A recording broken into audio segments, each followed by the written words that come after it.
Welcome students. Let us start with the first chapter, that is units and measurement. And before that, let me take a moment to define physics. Physics को हमें define करना है.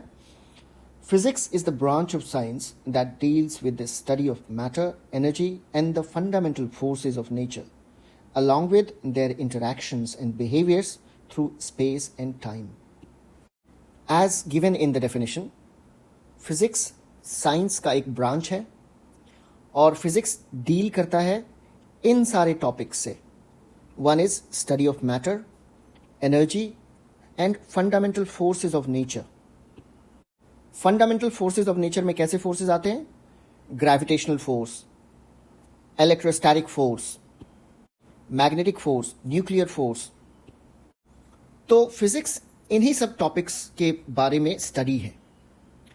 और उसके बाद physics में we also study the interactions between these topics. तो physics में हम सिर्फ एक टॉपिक को लेके उसको आगे तक नहीं सिर्फ पढ़ते हैं, we also study how two topics interact with each other. तो कैसे इलेक्ट्रिसिटी और मैग्नेटिज्म एक दूसरे को से इंटरैक्ट करता है और कैसे इस इंटरैक्शन से एक नए तरह का सब्जेक्ट बन जाता है जिसको हम कहते हैं electromagnetism. And finally, we study in physics the behavior of all these topics of nature or the forces of nature through space and time. How does it behave through space and time? This is what we study in physics. Physics एक natural science है. It is related to the nature around us. That's why we call it a natural science. And physics seeks to understand, or physics tries to understand, the laws and principles governing the structure of the universe. Physics के through हम क्या पढ़ते हैं? कैसे universe का structure है, उसके behind, उसके पीछे लॉज क्या है, प्रिंसिपल क्या है जिससे यूनिवर्स रन कर रहा है. और यूनिवर्स की जब बात करें तो आप ये मत समझिए कि सिर्फ मैं मैक्रोस्कोपिक बहुत ही बड़े लेवल के बारे में बात कर रहा हूं. We study in physics the smallest level, that is called the subatomic level. Atom के अंदर के भी स्ट्रक्चर को हम पढ़ते हैं फिजिक्स में. और फिजिक्स में हम लार्जेस्ट पॉसिबल स्ट्रक्चर को भी पढ़ते हैं जैसे कि गैलेक्सीज. ऑलराइट. सो फिजिक्स का लिमिट जो है, actually physics is unlimited from the beginning to till the end. And in physics, we study the physical quantities. What do we study? The physical quantities. Physical quantities ऐसे quantities होते हैं जिनको आप measure कर सकते हो. For example, length और speed. आप ऐसे quantities या amount of substance और amount of something को measure कर सकते हो. तो ऐसे amount of something को आप क्या बोलोगे? Physical quantities. बट कुछ क्वांटिटी ऐसे हैं जिनको आप मेजर नहीं कर सकते. फॉर एग्जाम्पल लव और हेट. तो ऐसा कुछ जिसको आप मेजर नहीं कर सकते वो फिजिकल क्वांटिटी नहीं हो सकता. Love and hate is not the physical quantity, but length and speed are the physical quantities. Right. And class 11th का पहला चैप्टर है यूनिट्स एंड मेजरमेंट. और हम क्या मेजर करते हैं? तो वही फिजिकल क्वांटिटीज को मेजर करते हैं, बट उसके लिए रूल्स हैं, रेगुलेशंस हैं. और इस चैप्टर में we are going to cover all these things. Let us start with one definition. Reference standard. A reference standard is a well-characterized and widely accepted benchmark used to evaluate, compare, or calibrate the performance of a test, measurement, or process. Students किसी भी physical quantity को, physical quantity जैसे कि होता है length या speed जो हमने बात की है पहले, इसको मेजर करने के लिए हमें चाहिए होता है यूनिट्स. एंड यूनिट्स को डिसाइड करने के लिए कि एक particular length is the unit of length, that is 1 metre is the unit of length. इसको डिसाइड करने के लिए जो प्रोसेस होता है उस प्रोसेस को आप कहते हैं reference standard. But I would like to bring your attention here कि रेफरेंस स्टैंडर्ड जो होता है, रेफरेंस स्टैंडर्ड सिर्फ और सिर्फ प्रोसेस नहीं होता. ठीक है. रेफरेंस स्टैंडर्ड एक आपका टेस्ट भी हो सकता है या एक मेजरमेंट भी हो सकता है. एक एग्जाम्पल लेकर समझते हैं. जब हमारा देश आजाद हुआ था 1947 में, तो उसी टाइम के लगभग में 1950 के लगभग में क्या हुआ कि एक लंबा सा 1 मीटर के लेंथ का एक मेटल बार फ्रांस से इंडिया आया था. This metal bar was actually not metal bar but made up of alloy. 2 metals के मिक्सचर से बना हुआ था ये जो रॉड था, और ये 2 मेटल्स थे प्लैटिनम एंड इरिडियम. और इस बार के ऊपर एक नंबर प्रिंटेड था, दैट वाज 57. अगर इस बार को आज आपको अगर देखना है तो you have to go to national physical laboratory in Delhi. वहां पे आज भी this metal bar is well preserved, एक पर्टिकुलर टेम्परेचर में रखा हुआ है ताकि मेटल का लेंथ चेंज ना हो, मेटल एक्सपैंड ना करे. और इसी बार को आजादी के टाइम से बहुत टाइम तक माना गया 1 मीटर. ओके, और जितने सारे स्केल्स आप मार्केट में देखते हो या इंडस्ट्रीज में देखते हो, तो इसको रेफरेंस लेकर ही वो सारे स्केल्स बने हैं, राइट. तो जैसा कि मैंने बताया कि आपका जो रेफरेंस स्टैंडर्ड है, it is a kind of process जिसके कारण you can set a unit. तो या कभी कभी ये सिर्फ प्रोसेस नहीं होता, कभी कभी this can be your test और सम काइंड ऑफ मेजरमेंट. एक तरह का ऑब्जेक्ट भी हो सकता है आपका स्टैंडर्ड, और यही हुआ यहां पे. सो लेंथ को मेजर करने के लिए जो हमारे पास स्टैंडर्ड था आजादी के टाइम में, that standard is a platinum iridium bar kept in national physical laboratory of new Delhi. और इसी को हमने बहुत सालों तक माना 1 मीटर. इंडिया को जो बार गिवन था फ्रांस से, उसके ऊपर नंबर लिखा हुआ था 57. सो इंडिया, और ऐसे फ्रांस ने हर कंट्री को ऐसा बार भेजा था सेम लेंथ का, सो दैट पूरी दुनिया में 1 मीटर जो डिस्टेंस बनाया गया है वो हर कंट्री में बराबर हो, पूरे वर्ल्ड में सेम हो. ये सब डिसाइड कहां हुआ? ये सब डिसाइड हुआ फ्रांस में. एक इंस्टीट्यूशन है इंटरनेशनल वेट्स एंड मेजर्स का, तो वहां पे ये सब जाके डिसाइड हुआ. सो इस एग्जाम्पल से हमें ये समझना है कि समटाइम्स आपका जो स्टैंडर्ड है वो कोई एक पर्टिकुलर मेजरमेंट भी हो सकता है, एक लेंथ हो सकता है, कोई ऑब्जेक्ट हो सकता है, कभी कभी वो एक प्रोसेस हो सकता है. और इस प्रोसेस से, रेफरेंस स्टैंडर्ड के प्रोसेस से, we can find the unit for the given physical quantity. But this is very important to understand कि आपका जो रेफरेंस स्टैंडर्ड है या आपका जो यूनिट है, उसके 2 बेसिक क्वालिटीज हैं. एक तो आपका जो रेफरेंस स्टैंडर्ड है वो इंटरनेशनली एक्सेप्टेड हो. इंटरनेशनली एक्सेप्टेड का मीनिंग है कि पूरी दुनिया में एक मान्यता ही हो, हर कंट्री उसे एक्सेप्ट करे, हर तरह का इंस्टीट्यूशन उसे एक्सेप्ट करे, और ज्यादातर पर्पस के लिए आपका जो रेफरेंस स्टैंडर्ड है उसको एक्सेप्ट किया जाए. ठीक है, तो इंटरनेशनली एक्सेप्ट किया जाए उस रेफरेंस स्टैंडर्ड को. Let us understand this by one example. Internationally accepted का मीनिंग हम समझते हैं एक एग्जांपल से. सपोज 2 कंट्रीज के बीच में बिजनेस हो रहा है, ट्रेड हो रहा है, country A and country B के बीच में. और ट्रेड क्या हो रहा है? कपड़े का ट्रेड हो रहा है, क्लॉथ का. ठीक है, अब कंट्री ए जो एक्सपोर्ट कर रही है कपड़ा, in that country to measure the length of the cloth, कपड़े के लेंथ को मेजर करने के लिए कंट्री ए में जो स्टैंडर्ड सेट किया गया है, that is based on the same platinum iridium bar of 1 metre जो कि फ्रांस ने भेजा था हर कंट्री को. ठीक है, लेकिन जिस कंट्री में इंपोर्ट हो रहा है, जो कंट्री वो कपड़ा खरीद रहा है, उस कंट्री में हो सकता है कि जो बार जो था अलॉय का बार 1 मीटर को मेजर करने वाला, उस कंट्री में वो स्टैंडर्ड को एक्सेप्ट ही नहीं किया.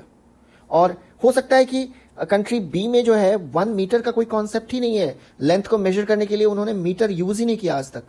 वो फुट पे काम चला रहे हो, या वो थंब यूज कर रहे हो, या पता नहीं क्या यूज कर रहे हो, एक स्टिक को यूज कर रहे हो, रैंडम स्टिक को. तो आप ऐसे में सोचो कितना कंफ्यूजन होगा कि एक कंट्री जब दूसरे कंट्री से ट्रेड करना चाहेगी और उन दोनों के बीच में इस बात का ही एग्रीमेंट नहीं है कि 1 मीटर क्या होता है, तो कितना बड़ा कंफ्यूजन हो जाएगा. दैट्स वाई आपका इंटरनेशनल स्टैंडर्ड, जो आपका रेफरेंस स्टैंडर्ड है या जो यूनिट्स है, that should be internationally accepted. another important character of reference standard is that it should be verifiable. What does that mean? It means कि आपका जो रेफरेंस स्टैंडर्ड है उसके एक्यूरेसी को आप वेरीफाई कर सकते हैं, उसके प्रिसीजन को आप वेरीफाई कर सकते हैं और इजीली वेरीफाई कर सकते हैं. So it should be easily verifiable. ठीक है, ये भी रेफरेंस स्टैंडर्ड का एक बहुत ही इंपॉर्टेंट प्रॉपर्टीज है. फॉर एग्जाम्पल, जो सैंपल फ्रांस से आया था 1 मीटर के लेंथ के लिए, this platinum iridium bar for 1 metre, उसके साथ सबसे बड़ा ड्रॉबैक क्या है कि एक रॉड आया जिसको आपने बोला कि ओके, इस रॉड को हमने 1 मीटर मान लिया और इसी से मेरा पूरा कंट्री चलने वाला है. ऐसा नहीं है कि हर जगह उस रॉड को लेके जाना है, बट इसका कॉपीज बनाएंगे और हम कंट्री में डिस्ट्रीब्यूट कर देंगे. बट व्हाट इफ इस बार को, इस मेटेलिक बार को किसी चोर ने चोरी कर लिया और या तो ये किसी नेचुरल कैलामिटी में या किसी अटैक में टूट गया या कुछ भी हो गया, तो फिर क्या होगा? जो मेन आपका रेफरेंस स्टैंडर्ड है उस कंट्री का, वो तो वही टूट गया. सो फिर आप कैसे वेरीफाई करोगे कि 1 मीटर क्या होना चाहिए? एक बार जो मिला फ्रांस से वो टूट गया. तो ऐसे तो ये बहुत ही अच्छा रेफरेंस नहीं माना जाएगा. दूसरा प्रॉब्लम ऐसे रेफरेंस के साथ क्या है कि ये एक मेटल है और मेटल का लेंथ डिपेंड करता है टेम्परेचर पे. जैसे ही टेम्परेचर बढ़ा, मेटल का लेंथ थोड़ा बहुत तो चेंज होगा, और थोड़ा बहुत अगर चेंज होता है तो उससे कितना बड़ा प्रॉब्लम हो सकता है. इवन 0.0001% भी अगर चेंज होता है, तो अगर इतना बड़ा चेंज सपोज एक रॉकेट मिशन के लिए अगर अप्लाई किया जाए इस लेंथ को स्टैंडर्ड मानकर, तो फिर पता नहीं हमारा रॉकेट दूसरे प्लैनेट पे पहुंचे या ना पहुंचे, या स्पेस में जा पाए या ना जा पाए. सो बहुत सारा कंफ्यूजन हो सकता है. That's why our reference standard should be verifiable. Okay, that's why there is something called International System of Units that we are going to study now. And quickly, we can do the definition of units before going to the International System of Units. Units होते हैं physical quantities के. Okay, so what are units? Units are standardized quantities used to measure and express physical properties such as length, mass, time, temperature and more.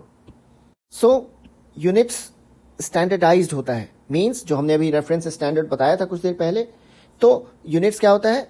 उस reference standard से compared होता है. That is called, उसका comparison हम करते हैं, units का comparison करते हैं reference standard से. That's why units are standardized quantities. Okay, और इसका use कैसे करते हैं? To measure and express physical properties such as length, mass, time and temperature and more. और फिजिकल क्वांटिटीज को जब हम मेजर करते हैं तो इसके 2 पार्ट्स होते हैं. एक तो होता है न्यूमेरिकल पार्ट एंड दूसरा होता है यूनिट पार्ट. यूनिट पार्ट में आप क्या लिखते हो? डायमेंशंस को हाईलाइट करते हो. इसके बारे में हम आगे बात करेंगे. इसका एग्जांपल एक दे देता हूं. अगर मैं बोल रहा हूं 5 किलोग्राम, तो kilogram is the unit of what? Of mass. So mass is the dimension. Mass यहां पे क्या है? डायमेंशन. उसका यूनिट क्या है? उसका यूनिट क्या है? किलोग्राम. एंड न्यूमेरिकल वैल्यू क्या है? 5 times. And dimension is nothing but a mixture of physical quantities. Physical quantities का परमुटेशन कॉम्बिनेशन कर दो, मिला दो उसको. तो अगर आपने लेंथ को 2 बार मिला दिया, 2 बार मतलब मल्टीप्लाई कर दिया लेंथ इंटू लेंथ, तो आपने मिक्सचर कर दिया फिजिकल क्वांटिटी का, तो हमें क्या मिलता है? Area. And area is what? A kind of dimension. And dimension को अगर ऐसे हाईलाइट करें तो जो भी फिजिकल क्वांटिटीज हैं उसके जो एक्सपोनेंट्स का एक्सप्रेशन है, जैसे कि एरिया क्या होता है? Length square. तो पावर को एक्सपोनेंट्स में बोलते हैं, तो लेंथ का square is what? Is dimension. Dimension कोई जरूरी नहीं है कि 2 क्वांटिटीज हों तभी डायमेंशन कहलाएगा. सिर्फ लेंथ भी इट इज अ डायमेंशन. जब हम कहते हैं 2 डायमेंशनल मोशन, तो उसमें लेंथ और ब्रेथ आ जाता है ना. तो ठीक उसी तरह dimension is a combination of physical quantities, and sometimes it is just one physical quantity is one dimension. Okay, suppose time is a dimension, mass is a dimension. Okay, Now let me give you the units and the physical quantities and the dimensions in one table just for reference. इसे याद नहीं करना, इसके definitions याद नहीं करने, बस अभी देखना है, समझना है, अभी थोड़ा टेस्ट लेना है. धीरे धीरे आगे जब हम ग्रो करेंगे इस सब्जेक्ट में तो खुद ब खुद हमें ये सब कुछ आता रहेगा. Okay, let's quickly see this table. इस टेबल में क्या है, कुछ बेस यूनिट्स है. मैं बेस यूनिट्स की बात आपको बताऊंगा. वैसे आप ऐसे समझ लो कि दो तरह के क्वांटिटीज हैं. फिजिकल क्वांटिटीज दो तरह के होते हैं. एक को कहते हैं हम फंडामेंटल और बेस क्वांटिटीज. फंडामेंटल और बेस क्वांटिटीज ऐसे क्वांटिटीज हैं जिसके डेफिनेशन के लिए हमें और किसी क्वांटिटीज की मदद नहीं लेनी पड़ती. फॉर एग्जाम्पल लेंथ या टाइम, इनको डिफाइन करने के लिए we don't need any other quantities, we don't need the help of any other quantities. ठीक है, तो ऐसे क्वांटिटीज को आप बोलते हो फंडामेंटल क्वांटिटीज. और 7 फंडामेंटल क्वांटिटीज हैं जो आप इस टेबल में देख पा रहे हो. Time, length, mass, electric current, thermodynamic temperature, amount of substance, luminous intensity. अभी बस एक बार आप इसको समझ लो, देख लो, बहुत ज्यादा डिटेल में भी नहीं जाना. You will come to know जब हम उस तरह के क्वेश्चंस करेंगे या उस तरह के फिजिकल क्वांटिटी को डिटेल में पढ़ेंगे तो you will come to know what is that particular physical quantity. Okay, but time, length, mass तो बहुत ही कॉमन है, ये आपने पहले भी पढ़ा होगा. इलेक्ट्रिक करंट आपने पढ़ा होगा, टेम्परेचर आप जान रहे होंगे. May be amount of substance and luminous intensity is 2 new things in your sphere. तो टाइम का जो यूनिट है, टाइम एक फिजिकल क्वांटिटी है, राइट. फंडामेंटल फिजिकल क्वांटिटी है या बेस फिजिकल क्वांटिटी है, और इसका यूनिट क्या है, सेकेंड, और इसका सिंबल क्या है, स्मॉल s. लेंथ का यूनिट है metre, small m is the symbol. Mass is the kilogram is the unit, और kg, k और g लिखते हैं, that is the symbol. Then we have electric current. Electric current का unit है ampere, और capital A is the symbol for the unit. Thermodynamic temperature, temperature kelvin में measure किया जाता है, that is the base unit, capital K is the symbol for kelvin. Amount of substance को मोल में measure किया जाता है. केमिस्ट्री में आप इसको और डिटेल में पढ़ोगे, मैं भी बताऊंगा आगे जब इसका टॉपिक आएगा हमारे पास. और इसका सिंबल होता है MOL, स्मॉल में. ल्यूमिनस इंटेंसिटी का यूनिट होता है कैंडेला. ल्यूमिनस इंटेंसिटी का मीनिंग है अमाउंट ऑफ लाइट. जो कैंडल में जो लाइट जनरेट होता है कैंडल से या किसी भी फ्लेम से, तो उसके अमाउंट को मेजर करते हैं हम कैंडेला में, और इसका जो सिंबल होता है वो स्मॉल CD लिखा होता है. इन 7 जो 7 बेस यूनिट्स हैं, इनके साथ 2 सप्लीमेंट्री यूनिट्स भी हैं हमारे पास. 2 और यूनिट्स अटैच्ड हैं. एक जो होता है that is of plane angle. Plane angle जैसे डिग्री में हम क्या मेजर करते हैं, एंगल को मेजर करते हैं ना. तो plane angle is also one physical quantity. ये फिजिकल क्वांटिटी डायमेंशनलेस होता है, इसमें कोई भी डायमेंशन नहीं होता. जैसे कि आपने देखा था ना, टाइम के लिए T हम लिख सकते हैं, मास के लिए M लिख सकते हैं, तो ऐसे डायमेंशन इसमें नहीं होते. डायमेंशनलेस क्वांटिटी है प्लेन एंगल, और इसका यूनिट होता है रेडियन. इसको हम मेजर करते हैं एक स्पेशल यूनिट में जिसको कहते हैं रेडियन, और 1 रेडियन को ऐसे लिखते हैं, 1 के ऊपर स्मॉल c बनाते हैं. ठीक है, और इसके बाद दूसरा जो हमारे पास सप्लीमेंट्री फिजिकल क्वांटिटी है जो बेस क्वांटिटी में ही आता है, इसको हम कहते हैं सॉलिड एंगल.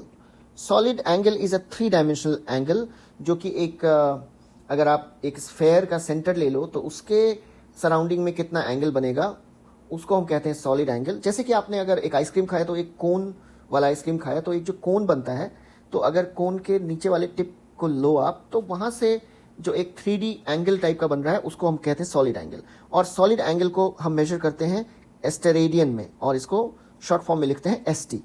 ये इसका सिंबल हो गया. अब स्टूडेंट्स, ये सारे जो यूनिट्स हैं, जो बेस क्वांटिटीज और उसके यूनिट्स हैं, इस 7 बेस यूनिट्स के को अगर आप इनमें से किसी 2 को मिक्स करो, या इनके हेल्प से अगर कोई नया तरह का क्वांटिटी जो भी आप फाइंड आउट करोगे, जो भी फिजिकल क्वांटिटी इनके हेल्प से बनेगा, ऐसे फिजिकल क्वांटिटी को आप कहोगे derived physical quantity. Derived physical quantity. अब डिराइव्ड फिजिकल क्वांटिटी का यूनिट भी होता है डिराइव्ड फिजिकल यूनिट और डिराइव्ड यूनिट सिंपली. तो इसका एग्जाम्पल अगर लें हम डिराइव्ड यूनिट का और डिराइव्ड फिजिकल क्वांटिटी का, तो सपोज एरिया. एरिया में क्या होता है, length multiplied by length. Length 2 times है, और एरिया को मेजर कैसे करते हैं? मीटर स्क्वायर में, ठीक है। या speed, speed is a derived physical quantity. Why? क्योंकि स्पीड को डिफाइन करने के लिए हमें चाहिए लेंथ, ओके, और डिवाइडेड बाय टाइम।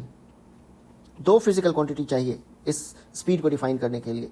तो जब हम किसी और फिजिकल क्वांटिटी का हेल्प लेते हैं किसी और फिजिकल क्वांटिटी को डिफाइन करने के लिए, then that physical quantity is called derived physical quantity. और स्पीड का यूनिट क्या होता है? मीटर पर सेकेंड। तो यूनिट भी डिराइव्ड है। यूनिट में एक तो लेंथ का यूनिट है, दूसरा टाइम का यूनिट है। और जो ये 7 बेस यूनिट्स आप देख रहे हो, this is SI base units. SI का मतलब है international standard of unit. It simply means कि इंटरनेशनली इन 7 यूनिट्स को एक्सेप्ट कर लिया गया है world wide as base units. The international bureau of weights and measures, ये फ्रांस में एक इंस्टीट्यूशन है, तो यहाँ पे डिसाइड होता है बेस यूनिट्स के बारे में या किसी भी यूनिट्स के बारे में। और 2018 में जो अभी का जो लेटेस्ट रिवीजन आया हुआ है जिस पे सारी दुनिया चल रही है, उसके अकॉर्डिंग जो हमारे बेस यूनिट्स हैं, जो मैंने आपको भी बताया, वही हैं 7 बेस यूनिट्स, और साथ में 2 सप्लीमेंट्री यूनिट्स भी हैं। बट फ्रेंड्स एंड स्टूडेंट्स, हमारे रेफरेंस स्टैंडर्ड चेंज हो गए हैं।